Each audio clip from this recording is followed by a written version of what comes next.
We'll guide you through how to integrate GitHub with Replit, making your development workflow seamless and efficient. If you find this helpful, consider subscribing and liking the video. First, open your web browser and go to Replit's website. Log into your account, or create one if you haven't already. Once you're logged in, navigate to the top right corner and click on the profile icon. Then select Account from the drop-down menu. In the account settings, look for the Connected Accounts section.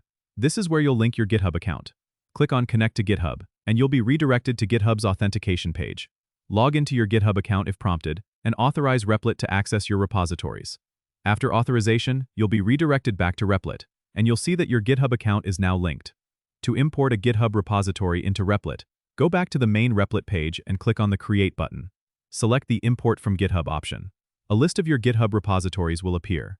Choose the repository you want to import, and click Import. Replit will clone the repository into a new project. You can now edit your code directly in Replit, and it will automatically sync with your GitHub repository. To push changes back to GitHub, simply go to the version control panel on the left-hand side, make your commit, and click on Push. This will update your GitHub repository with the changes made in Replit. If you want to pull the latest changes from GitHub, you can click on the Pull button in the same panel.